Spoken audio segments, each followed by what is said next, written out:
ওম নমো ভগবতে বাসুদেবায়।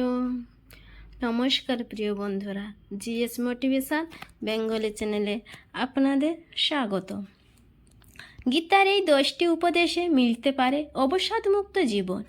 জেনে নিন, বলা হয় গীতার বাণীতে জীবনের সব সমস্যার সমাধান রয়েছে।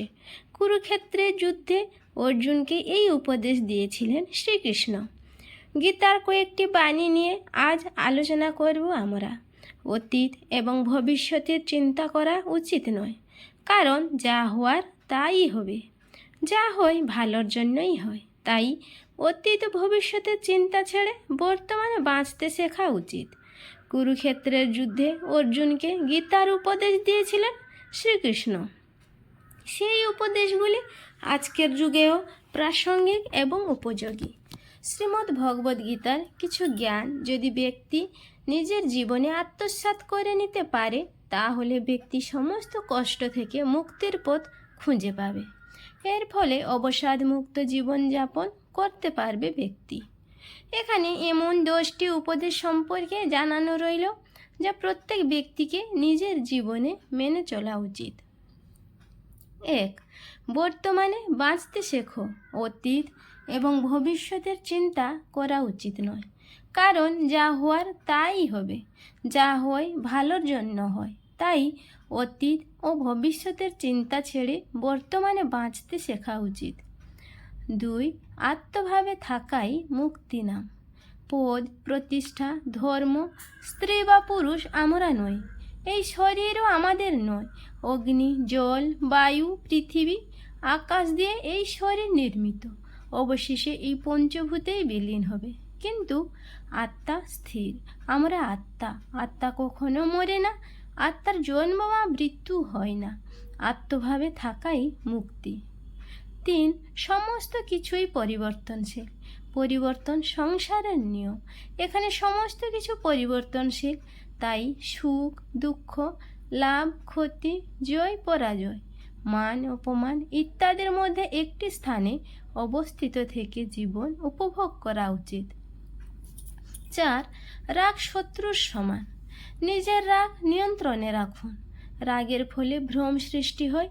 এই ভ্রম বুদ্ধিকে বিচলিত করে তোলে। এর ফলে বুদ্ধি নাশ হয়। ব্যক্তি পতনের দিকে অগ্রসর হতে শুরু করে। রাগ, কামনা, বাসনা ও ভয় এগুলি আমাদের শত্রু। 5. ঈশ্বরের প্রতি সমর্পিত থাকুন। নিজেকে ঈশ্বরের চরণে নিবেদন করে দাও। ঈশ্বর আমাদের রক্ষা করবেন এবং আমরা দুঃখ, ভয়, চিন্তা, শোক ও বন্ধন থেকে মুক্ত হতে পারব। 6. দৃষ্টিকোণ শুদ্ধ রাখুন। নিজের দৃষ্টিকোণ শুদ্ধ রাখতে হবে। জ্ঞান ও কর্মকে একরূপে দেখতে হবে। এর ফলে আমাদের দৃষ্টিকোণে পরিবর্তন আসবে। 7. মন শান্ত রাখুন। অশান্ত মনকে শান্ত করার জন্য অভ্যাস ও বৈরাগ্যকে নিজের মনে পাকাপোক্ত স্থান দিন, না হলে অনিয়ন্ত্রিত মন আমাদের শত্রুতে পরিণত হবে। 8. কাজ করার আগে বিচার করুন। আমরা যে কর্মই করি না কেন, তার ফল আমাদেরই ভোগ করতে হয়, তাই কর্ম করার আগে বিচার করা উচিত। 9. নিজের কাজ করুন। অন্য কারো কাজ পূর্ণ করার চেয়ে ভালো নিজের কাজ করুন। অপূর্ণ হলেও ব্যক্তিকে নিজের কাজই করা উচিত। 10. মমত্বকে জীবিত রাখুন। সকলের প্রতি মমতা সমস্ত কাজে কুশলতা ও দুঃখরূপী সংসার থেকে বিয়োগের নামই যোগ। ভগবদ্গীতার অমূল্য বাণী প্রজ্বলিত অগ্নি যেমন জ্বালানি কাঠকে ছাইতে পরিণত করে, একইভাবে আমাদের জ্ঞানের আলো আমাদের মনের মধ্যে আত্ম অহংকারকে ছাইতে পরিণত করে। যে ব্যক্তি পরিশ্রমের দ্বারা ধনসম্পদ অর্জন করে, সেই ব্যক্তি অনুশীলন কি, কিন্তু ব্যক্তি বিনা পরিশ্রমেই সেই বাস্তবতা পাওয়া যায়, সে জানে কি। সর্বদা মনে রাখতে হবে, জীবন যতটা কঠিন হবে, আপনার ব্যক্তিত্বের পরিস্থিতির মধ্যেই প্রখর হবে। পরিশ্রম আনে ধন, পুণ্য আনে সুখ, আলস্য দারিদ্র্য আনে, পাপ আনে দুঃখ। সন্দেহ মানুষের মন থেকে সুখ কেড়েছে, যে ব্যক্তি প্রবণ হয় সে ইহলোক পরলোক পাশ করতেই শান্তি পায়। শুধু সন্দেহ অশান্তি ডেকে আনে। আর সন্দেহ মনকে লাগাম ছাড়া করে ফেলবেন না। মনের কথা জানতে হবে, কিন্তু তার মধ্যে এটা নয় যে মন যা চাইবে। যার নিজের মনের নিয়ন্ত্রণ নেই তার মনই তার জন্য সবচেয়ে বড় শত্রু। নিজের প্রতি নিজের বিশ্বাস হারাবেন না। যেটা একবার ঠিক করবেন মনে করার চেষ্টা করুন। আবার নিজের প্রতি বিশ্বাস হারানোও উচিত নয়। যার কাছে সুখ দুঃখ মান ও অপমান সবই এক, সেই একমাত্র সিদ্ধ পুরুষ। জন্মের মতো মৃত্যুও অবধারিত। মৃত্যু যখন নিশ্চিত তখন শোক কিসের? যার জন্ম হয়েছে তার মৃত্যুও নিশ্চিত।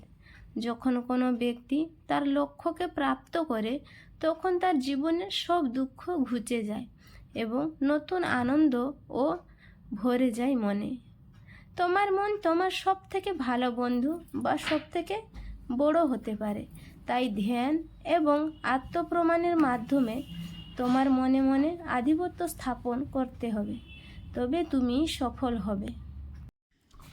যখন সত্যের সাথে অসত্যের লড়াই হয় তখন সত্য একা দাঁড়ায়, অসত্যের বাধা হয় বড়। কারণ তার উত্তর মূর্খ, লোভী, স্বার্থপর ও বিশ্বাসঘাত করা হয়।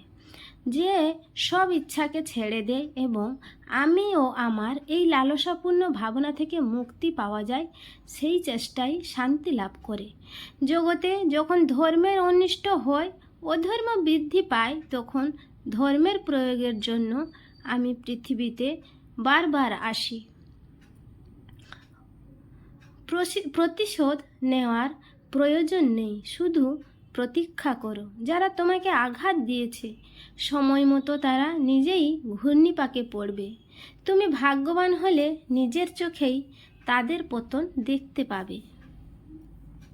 তোমার কর্ম যদি সঠিক হয় পৃথিবীর সমস্ত মানুষ তোমার বিপক্ষে হলেও জানবে ঈশ্বর তোমার পক্ষে থাকবে।